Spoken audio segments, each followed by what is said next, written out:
예배하지 않는 그곳에서 주를 예배하리라. 아무도 찬양하지 오늘 우리에게 주시는 잠언 21장 말씀 가운데 핵심 구절은 잠언 21장 2절 한 절을 제가 대신 봉독해 드리겠습니다. 사람의 행위가 자기 보기에는 모두 정직하여도 여호와는 마음을 감찰하시느니라. 아멘. 이 말씀을 중심으로 오늘 지혜로운 자의 생활에 대하여 어떻게 우리에게 하나님께서 말씀으로 은혜롭게 해주실지 기대하며 말씀을 함께 살펴보도록 하겠습니다. 감사합니다. 안녕하십니까? 박세종 목사입니다. 2022년 6월 8일 수요 시간 우리가 함께 또 계속해서 잠언의 내용을 살펴보고 있습니다. 계속된 이 잠언의 내용 가운데 특별히 16장에서 22장까지는 지혜로운 자의 생활에 대해서, 삶에 대해서, 또 신앙에 대해서 우리가 함께 살펴보고 있습니다. 오늘은 21장에 대해서 우리가 함께 살펴볼 텐데요. 이 지혜로운 자의 생활 가운데 오늘 21장 안에서는 어떤 내용이 들어있으며 또 이 내용을 통해서 우리의 신앙과 또 우리의 삶을 어떻게 조화롭게 연결할 수 있는지 말씀을 통하여 살펴보도록 하겠습니다. 이 잠언 21장은 1절에서 31절까지 기록되어져 있습니다. 삶 속에서 우리가 경험할 수 있는 내용들을 어떻게 지혜롭게 사용할 수 있는지 그것을 한 절 한 절 살펴보면서 우리가 또 귀한 시간을 가져보도록 하겠습니다. 바로 1절에서부터 한 절 한 절 읽어가며 말씀을 우리가 함께 묵상해 보도록 하겠습니다. 1절과 2절입니다. 왕의 마음이 여호와의 손에 있음이 마치 보물과 같아서 그가 임의로 인도하시느니라. 사람의 행위가 자기 보기에는 모두 정직하여도 여호와는 마음을 감찰하시느니라. 아멘. 왕의 마음이 여호와의 손에 있음이 마치 보물과 같아서 그가 임의로 인도하시느니라. 왕, 지도자, 특히 말하면 위정자를 의미합니다. 근데 지금은 왕정 시대가 아니죠. 이 당시는 잠언이 기록된 시대는 왕정 시대였기 때문에 왕의 마음은 곧 백성을 다스리는 마음이라 말할 수 있겠습니다. 또 그 왕의 마음은 누구에게? 하나님의 손에 있다. 오늘날로 재해석을 해보자면 위정자의 마음은 하나님의 마음과 같이 있어야 되고 백성을 올바르게 다스릴 수 있는 그런 마음이 필요하다라는 겁니다. 이거를 조금 더 확대해서 해석을 해보자면 지도자는 어떤 마음과 생각을 가져야 될 것인지 성경은 분명하게 말해주고 있다 하겠습니다. 왕의 마음이 여호와의 손에 있음이 마치 보물과 같아서 보물이라는 말은 해엽, 운화 또는 신해와 같은 뜻을 의미합니다. 그가 임의로 하나님께서 인도하신다. 이렇게 임의라는 이 말은 모두 사실은 전체를 의미합니다. 그렇기 때문에 왕의 마음이 여호와의 손에 있고 그것이 마치 해협이나 운하와 같아서 그가 모든 것을 어떻게 인도하신다. 그렇기 때문에 왕의 마음, 또 지도자, 리더의 마음은 하나님의 마음에 합당한 삶을 살아야 하고 하나님이 원하시는 정치를, 다스림이 있어야 된다는 말일 것입니다. 오늘의 21장의 핵심 구절이라고 말할 수 있는 2절, 사람의 행위가 자기 보기에는 모두 정직하여도 여호와는 무엇을? 마음을 감찰하신다 했습니다. 오늘날 우리가 우리의 마음이 하나님의 손에 이끌림을 받고 있는가라는 말로 대신해 보겠습니다. 우리가 어떻게 하는 것이 하나님의 마음을 이끌림을 당할 것인가? 그러니까 해야지라는 결단과 실천이 필요합니다. 내 생각, 내가 보기에는 필경 바르게 보이고 정직하게 보여도 그것이 하나님의 마음에 합당한 삶이 되는지 아닌지 그것을 분명하게 우리가 생각해보고 또 고민해 봐야 한다는 내용일 것입니다. 네, 이런 부분들은 우리가 좀 분명하게 정리를 하고 넘어가면 참 좋겠습니다. 사람의 행위가 또 사람의 행위, 자기가 걸어가는 인생의 길 또는 믿음의 길, 신앙의 길이라고 할 수 있겠죠. 겉으로 보기에는 정직하게 공평하게 바르게 보일지라도 하나님은 마음을 중심을 감찰하신다.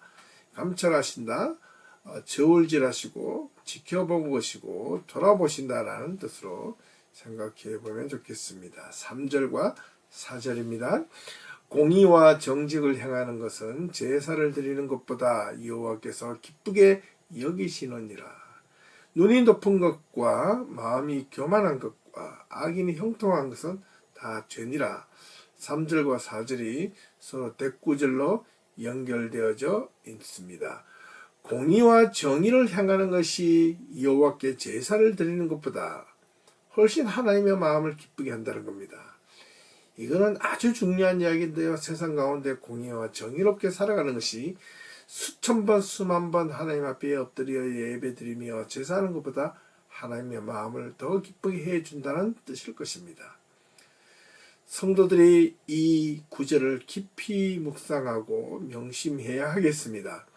우리가 이 세상을 살아갈 때 우리 마음대로 공의롭지 못하고 정의롭지 못한 삶을 살면서 하나님 앞에 나와 엎드리며 회개하며 화목제, 속건제, 속죄제 회개한답시고 하나님 앞에 엎드려 예배드린다 할지라도 그것이 하나님의 마음을 온전하게 흡족하게 해주지 못한다라는 것을 명심해야 한다는 것입니다. 그렇기 때문에 우리가 비록 제사가 하나님 앞에 예배가 좀 온전하지 못한다 할지라도 우리가 마음속에서 우리의 삶 속에서 정의롭게 공의롭게 살아갈 수만 있다면 그것이 하나님의 뜻이요 하나님의 신앙 안에서 살아가는 귀한 길이라 하겠습니다. 4절 눈이 높은 것과 마음이 교만한 것과 악인이 형통한 것은 다 죄다.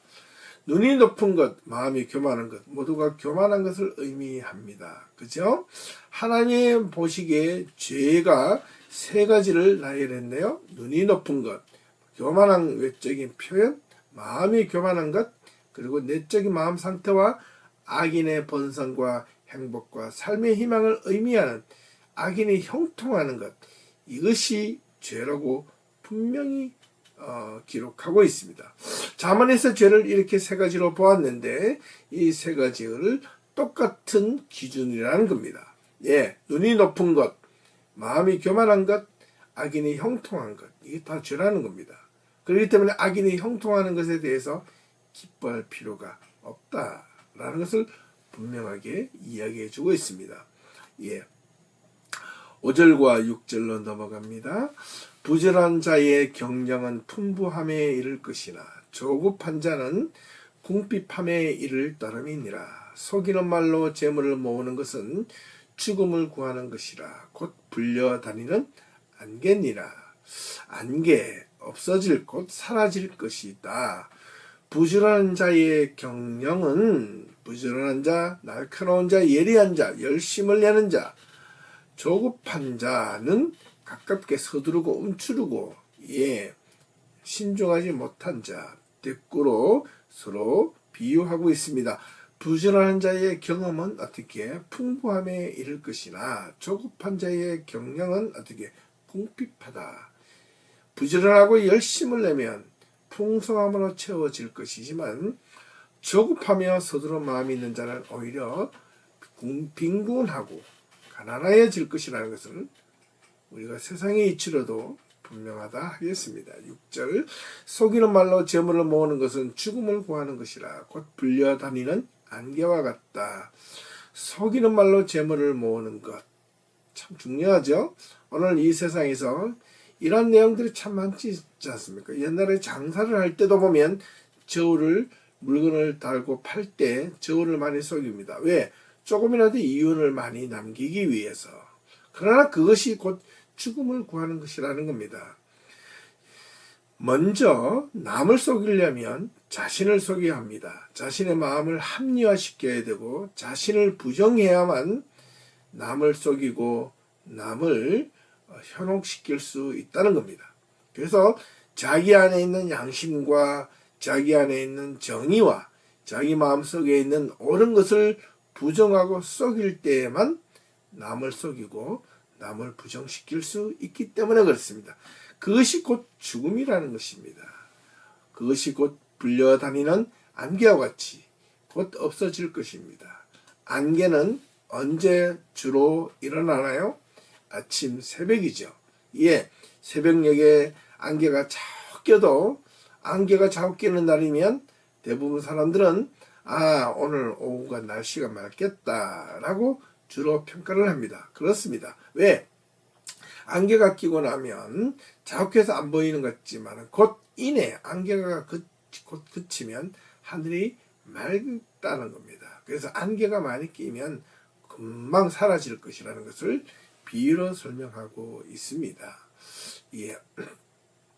7절과 8절 악인의 강포는 자기를 소멸하나니 이는 정의를 행하기 싫어함이니라. 죄를 크게 범한 자의 길은 심히 구부러지고 깨끗한 자의 길은 곧으니라.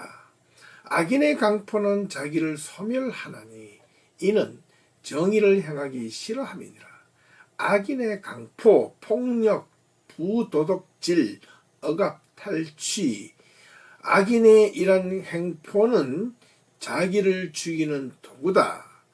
그런 자들은 정의를 행하기 싫어하다. 왜?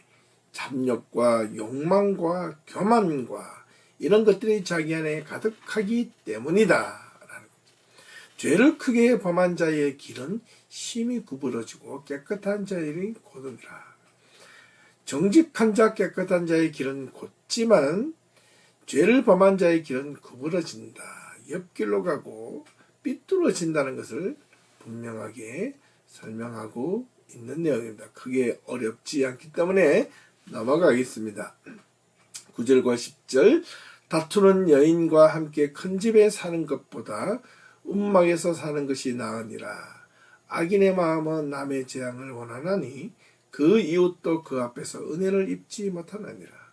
다투는 여인과 함께 큰 집에서 사는 것보다 움막에서 사는 것이 낫다. 남자든지 여자든지 결혼하여 한 인생을 가정을 꾸리고 살아가는데 누구를 만나느냐에 따라서 그 나머지 인생이 달라진다 하겠습니다. 옛말에 이런 말이 있습니다. 남자의 경우에 태어나서는 어머니를 잘 만나야 하고 그 다음에 결혼해서는 아내를 잘 만나야 하고 그 다음에 나이가 들어서는 며느리를 잘 만나야 한다는 말이 있습니다. 예, 이거는 남자 중심으로 말하는 것이겠지만 거꾸로 설명해도 부족함이 없겠습니다. 또 여성분들은 태어나서 아버지를 어떻게 만나느냐에 따라서 자기의 결혼의 이성적인 배우자를 남편의 대상을 아버지의 모습을 통해서 투영한다고 하지 않겠습니까? 네. 그리고 결혼해서 자녀를 낳고 자식, 아들을 어떻게 만나느냐에 따라서 노후의 삶이 결정된다 하겠습니다. 이처럼 어떤 사람, 배우자를 만나느냐에 따라서 그 삶이 평생 나머지 삶이 좌우된다 하겠습니다. 이 성경에서는 남성 중심적으로 좀 기록되어 있지만 꼭 그렇게만 볼 필요는 없겠습니다. 다투는 여인과 함께 큰 집에서 사는 것보다 다투지 않고 행복하며 마음을 주고받으며 움막에서 비록 보잘것없지만 웃으며 행복하게 정말 정직하게 사는 것이 훨씬 더 낫다. 왜? 마음이 편안하니까. 10절 악인의 마음은 남의 재앙을 원하나니 그 이웃도 그 집 앞에서 은혜를 입지 못한다. 예, 악인의 마음은 이웃이 남의 재앙을 좋아하고 남의 잘되는 것을 결코 원하지 않는다는 겁니다. 그 이웃도 그 집 앞에서 은혜를 입지 못한다. 옆집에 살아도 이웃도 악인 때문에 어떻게 피해를 본다라는 것이죠. 11절과 12절 거만한 자가 벌을 받으면 어리석은 자도 지혜를 얻겠고 지혜로운 자가 교훈을 받으면 지식이 더하리라. 의로우신 자는 악인의 집을 감찰하시고 악인을 환난에 던지시느니라. 거만한 자가 벌을 받으면 거만한 자 삐죽거리고, 그 다음에 남을 이간질하는 자는 그들이 벌을 받으면 어떻게 해요? 체벌을 받으면 어리석은 자도 지혜를 얻는다. 예, 거만한 자가 징계를 받고 저렇게 하니까 잘못된구나 하는 것도 어리석은 자가 그것을 보면 어떻게 해? 자기의 방도, 자기의 갈 길을 알게 된다는 겁니다. 그리고 지혜로운 자가 교훈을 받으면 더 지식이 더해져서 지혜가 더욱더 풍부해진다는 말입니다. 의로우신 자는 악인의 집을 감찰하시고 악인을 환난에 던지신다. 의로우신 자 누굽니까? 바로 하나님. 하나님은 악인의 집을 감찰하시고 주시하시고 지켜보시고 그가 잘하나 못하나 그 마음을 꿰뚫어 보시며 결국에는 악인을 그의 종국에 마지막에 환난, 고난에 처하게 만든다. 그러니 악인이 형통하는 것을 결코 서로하거나 그것을 보고 부러워하지 말아라 라고 성경은 간접적으로 설명하고 있습니다. 13절과 14절 귀를 막고 가난한 자가 부르짖는 소리를 듣지 아니하면 자기가 부르짖을 때에도 들을 자가 없으리라. 은밀한 선물은 너를 쉬게 하여도 품 안의 뇌물은 맹렬한 분을 그치게 한다 하느니라. 귀를 막고 가난한 자가 부르짖는 소리를 듣지 아니하면 자기가 부르짖을 때에 들을 자가 없느니라. 당연한 것이지요. 그렇기 때문에 자기가 가진 자가 바로 가난한 자와 소외된 자가 그에 간청하는 소리를 잘 듣고 거기에 도움을 줄 수 있다면 그 사람이 정말 필요하고 도움이 필요할 때 그런 사람들이 서로 달려와서 도움을 준다는 사실입니다. 자기가 풍족하고 부족함이 없을 때 자기보다 연약하고 필요한 자의 손길을 내밀지 않고 길을 닫아버리면 정작 자신이 어려움에 처해서 도움을 손길이 필요할 때 아무도 그 소리를 들어줄 자가 없다라는 것이 인지상정입니다. 기억할 수 있기를 바랍니다. 은밀한 선물은 너를 쉬게 하고 품 안의 뇌물은 맹렬한 분을 그치게 한다. 부정적으로 쓰이는 말 같지만 뇌물이나 은밀한 선물은 결코 긍정적인 말은 사실 아닐 것입니다. 그러나 의미를 잘 살펴보면 전혀 다른 것을 이해할 수 있겠습니다. 은밀한의 뜻은 덮는 것을 의미합니다. 노를 쉬게 하고 품 안의 뇌물, 사람의 마음속에 주는 이 뇌물은 맹렬한 분, 이것은 격렬하고 또 이 분, 열을 그치게 한다. 성경은 종종 이런 사실을 인정함 없이 단지 알려주기만 합니다. 뇌물은 분명 좋은 것은 아니라고 성경은 또한 분명 제시하고 있지만은 이 은밀한 선물과 품 안의 뇌물은 그 사람의 악한 자의 마음을 괜히 정직한 자를 포악하게 하는데 쉬게 하는 도구가 되기 때문에 분명 뇌물과 은밀한 선물은 긍정적이지 못하지만은 또한 이런 것들이 어떻게 정직한 자의 당하는 횡포를 그것을 막을 수 있다라는 것을 성경은 간접적으로 설명해 주고 있다 하겠습니다. 15절과 16절 정의를 행하는 것이 의인에게는 즐거움이요 죄인에게는 패망이니라. 명철의 길을 떠난 사람은 사망의 회중에 거하리라. 정의를 행하는 것이 의인에게는 즐거움이고 죄인, 악인에게는 패망이다. 당연한 것이지 않겠습니까? 올바른 것을 죄인은 좋아하지 않습니다. 공의와 정의를 악인은 싫어합니다. 하지만 의인에게는 그것이 즐거움이요 기쁨이요 행복이라는 것을 분명하게 설명하고 있습니다. 당연하게 사랑하는 성도 여러분, 우리가 믿음의 성도들이 정의의 길을 향할 것인가 악인의 길을 향할 것인가 우리는 알면서도 왜 정의의 길을 걷지 못합니까? 악인의 길이 자기에게 더 유익하고 조금 더 많은 것을 얻을 수 있다고 생각하는 탐욕 때문이 아니겠습니까? 우리는 이것을 버리기만 하면, 이것을 내려놓기만 하면 정의로운 길, 공의로운 길이 무엇인지 알게 될 것이고 그 길을 쫓아가는데 주저함이 없다는 것을 기억할 수 있기를 바랍니다. 명철의 길을 떠난 사람은 사망의 회중에 거하리라. 명철 뭐라고 그랬죠? 분별력을 잃어버린 사람은 어떻게 자기가 사망의 죽음의 길로 들어가는 것을 모른다라는 것을 기억합니다. 끊임없이 반복합니다. 이 잠언에서 끊임없이 말하고자 하는 것은 지혜와 명철의 한 가지다. 지혜만 가지고도 이 세상을 올바르게 살아갈 수 없다. 지혜를 통해서 우리는 분명한 명철, 빛나 분별력이 필요하다는 것을 반드시 이 잠언은 힘주어 강조하고 있다는 것을 기억할 필요가 있습니다. 17절과 18절 연락을 좋아하는 자는 가난하게 되고 술과 기름을 좋아하는 자는 부하게 되지 못하느니라.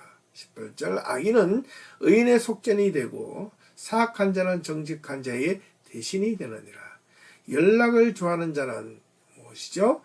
술과 사치, 기름, 흥청망청하게 되는 사람은 가난하게 되고 술과 기름, 어떤 쾌락을 좋아하는 자는 어떻게 부하게 되지 못한다. 가난하게 된다는 말입니다.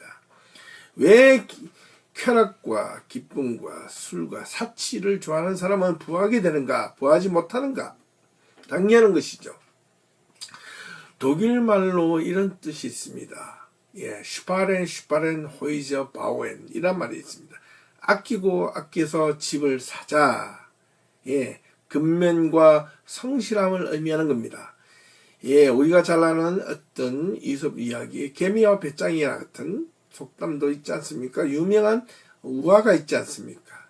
개미는 열심히 여름에 일을 해서 가을과 겨울에 추위가 있고 먹을 것이 없을 때 저장하지만 배짱이나 여름은 내내 먹고 마시고 놀다가 정작 자기가 굶주리고 피곤할 때 얻지 못한다는 그런 교훈들이 우리 주변에 일일이 있지만 그러나 사람들 가운데서도 보면 이런 교훈을 보고도 얻지 못하고 어떻게 연락을 좋아하고 술과 기름을 좋아하는 자들이 있다는 사실입니다. 특별히 술을 통제할 수 있는 힘이 필요합니다. 왜 사람들이 알코올 중독이 되는가? 처음에는 사람이 술을 마십니다. 그리고 두 번째는 술이 독에 빠지면 술이 술을 마시고 마지막에는 술이 사람을 마신다는 말이 있지 않습니까? 그렇기 때문에 술독에 빠지면 마치 중독과처럼 헤어나지 못하고 집안을 가사를 모두 탕진해 버린다는 것을 주변을 통해서 종종 경험해야 된다는 것을 기억할 필요가 있습니다. 악인은 의인의 속전이 되고 사악한 자는 정직한 자의 대신이 되느니라. 악인이 의인의 속전이 된다는 이 말은 오히려 악인의 모습을 통하여 내가 어떻게 의인의 모습으로 살아갈지 알게 하고 사악한 자의 모습을 통하여 정직한 자의 모습을 반추할 수 있다라는 것을 대신하고 있다 하겠습니다. 19절과 20절 말씀입니다. 다투며 성내는 여인과 함께 사는 것보다 광야에서 사는 것이 나으니라. 지혜 있는 자의 집에는 귀한 보배와 기름이 있으나 미련한 자는 이것을 다 어떻게 해요? 삼켜버리느니라 라는 것을 설명하고 있습니다. 우리가 앞서서 잠깐 설명 9절에 보니까 다투는 여인과 큰 집에서 사는 것보다 움막에서 사는 것이 더 낫다라고 했습니다. 그래서 이 19절을 보면 그 내용과 합쳐서 다투며 성내는 여인과 함께 사는 것보다 광야에서 사는 것이 더 낫다. 같은 맥락으로 보시면 될 것 같습니다. 지혜 있는 자의 집에는 귀한 보배와 기름이 있으니 미련한 자는 다 이것을 삼켜버린다. 지혜 있는 자의 집에는 보배와 기름이 항상 떨어지지 않습니다. 왜? 지혜가 있기 때문에. 미련한 자는 보배와 기름을 함부로 다 소비한다는 뜻일 것입니다. 여기서는 모든 좋은 것이 가득한 지혜로운 자의 집과 낭비와 방탕으로 궁핍함에 이르는 어리석은 자의 모습을 비교하고 있습니다. 21절과 22절 공의와 인자를 따라 구하는 자는 생명과 영광을 얻느니라. 지혜로운 자는 용사의 성에 올라가서 그 성이 의지하는 방벽을 허느니라. 공의와 인자를 따라 구하는 자는 생명과 공의와 영광을 얻고, 왜? 공의와 인자가 우리가 겉보기에 힘든 것 같아도 거기에 달하는 마지막 결론은, 피니시 라인은 생명과 공의와 영광을 얻게 되지만, 오히려 그렇지 못한 자는 어떻게 악행과 불의를 따라 행하는 자는 죽음과 불의와 고통을 얻는다, 이런 말이 아니겠습니까? 지혜로운 자는 용사의 성에 올라가서 그 성이 의지하는 방벽을 헌다라고 했습니다. 이것은 어떤 하나의 새로운 것, 지혜로운 그리스도인은 데프라 포탄이 아닌 믿음과 기도와 하나님의 말씀으로 견고한 성, 세상이 보기에 흔들리지 않는 것 같은 물질 만능주의를 무너뜨리는 힘을 가진다라고 분명하게 설명하고 있겠습니다. 23절과 24절, 입과 혀를 지키는 자는 자기의 영혼을 환난에서 보전하느니라. 무리하고 교만한 자를 이름하여 망령된 자라 하나니 이는 넘치는 교만으로 행함이니라. 입과 혀를 지키는 자는 자기의 영혼을 환난에서 보전한다. 왜? 입과 혀를 함부로 말하고 쉽게 입을 내뱉으며 이 말 저 말을 전달하고 자기의 생각을 필터링하지 못하고 생각나는 대로 그저 내뱉는 자는 그 말 때문에 실수하고 잘못을 정하여 후회하는 일이 많아서 자기 영혼이 어떻게 탈탈 털려버리고 지식마저 바닥이 난다는 뜻이 아니겠습니까? 무리하고 교만한 자를 이름하여 망령된 자라고 부릅니다. 무리하다, 의기양양하고 교만하고 거만하고 불순한 자, 교만한 자는 염치 없는 자, 그를 이름하여 그들을 만나거든, 무리하고 교만한 자를 만나거든 그를 향하여 뭐라고 부르라? 망령된 자라고 부르라. 비웃는 자, 입이 삐죽거리는 자, 쓸모없는 자라고 부르라 라고 분명하게 이야기합니다. 여러분들이 사람들과의 관계와 대면했을 때 이렇게 무례하고 교만한 자를 만나거든 망령된 자라고 정죄하라는 겁니다. 괜찮습니다. 그런 자는 그렇게 받아도 쌉니다. 당연히 그렇게 받을 만한 행동을 했기 때문에 그렇습니다.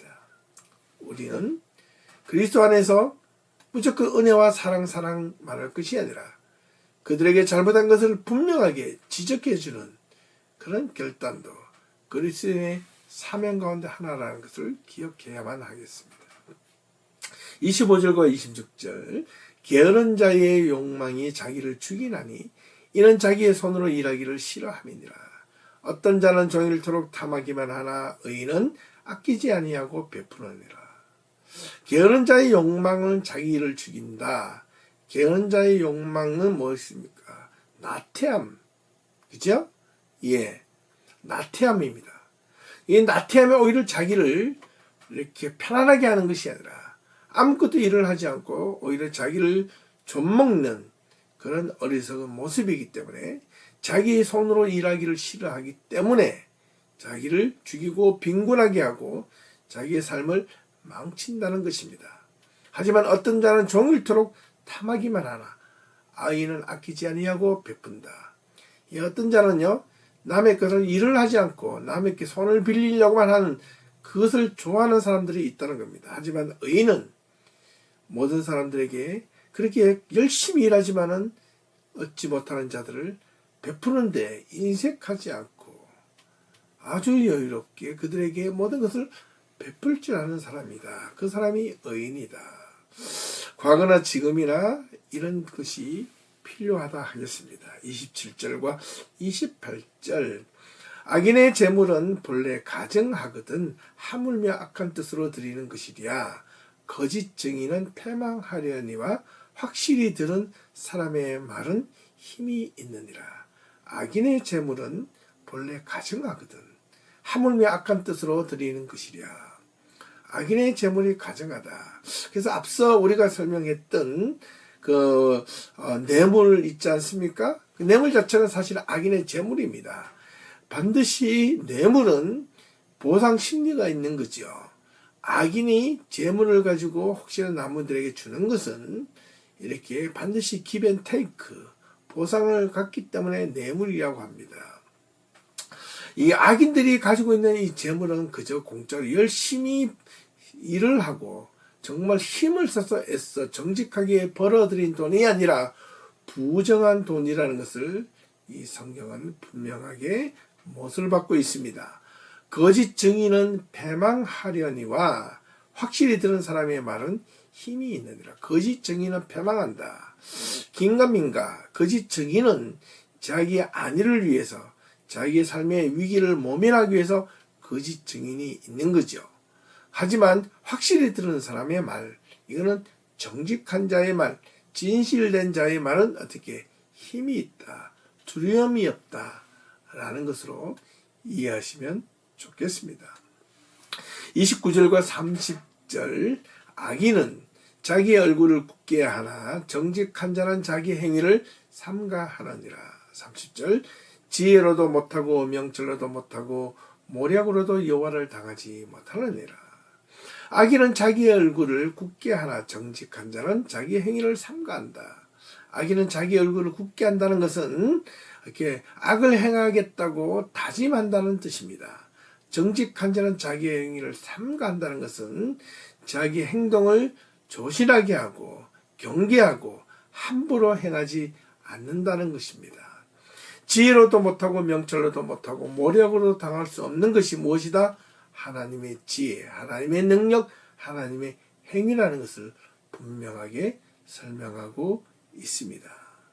마지막 31절 사울 나를 위하여 마병을 예비하거니와 이김은 여호와께 있느니라. 사람들이 군사적인 성공을 거두기 위해 여러 가지 계획을 세울 수 있으나 사울 날의 승리는 오직 결론은 여호와의 손에 달려있다 말이라. 세상에 가지고 있는 핵무기나 여러 가지 군사적인 무기가 아니라 하나님의 말씀 여호와를 의지하는 것이 훨씬 낫다라는 것을 분명하게 설명하고 있습니다. 그래서 30절과 31절 이 두 가지를 가지고 이 프롬프트는 이렇게 해석을 합니다. 아무것도 하나님을 그 어떤 것으로 이 세상의 그 어떤 인간의 지혜와 모략과 명철로도 하나님의 지혜와 모략, 하나님의 계획을, 하나님의 생각을, 하나님의 뜻을 이길 수가 없다. 그리고 아무것도 하나님 없이 이길 수 없다라고 분명하게 설명하고 있습니다. 오늘 이 잠언 21장을 통하여 우리 성도님들 마음속에 우리가 살아가면서 귀한 것을 가르쳐주고 있는 것 같습니다. 모든 성경은 다 그렇겠지만 특히 잠언 21장을 통하여 우리가 살펴볼 내용은 특히 지혜와 명철 가운데 특히 공의와 정의롭게 행하는 삶이 어떤 삶인지, 그것이 우리에게 어떤 힘을 가져다 주는지, 그리고 우리가 일상생활에서 가정을 꾸릴 때 남편은 아내를, 아내는 남편을 어떤 사람을 만나야 될지, 어떻게 그렇게 가정을 꾸려 행복한 삶을 가질 수 있을지 분명하게 제시해 주고 있습니다. 행복은 어떻게 외형적인 물질로도 반드시 오는 것은 아니라는 사실을 알려주고 있습니다. 사람의 마음과 마음이 우선적이고 올바른 믿음이 우선적이고 우리가 살아가는데 삶의 방향이 더욱더 귀하다 말할 수 있겠습니다.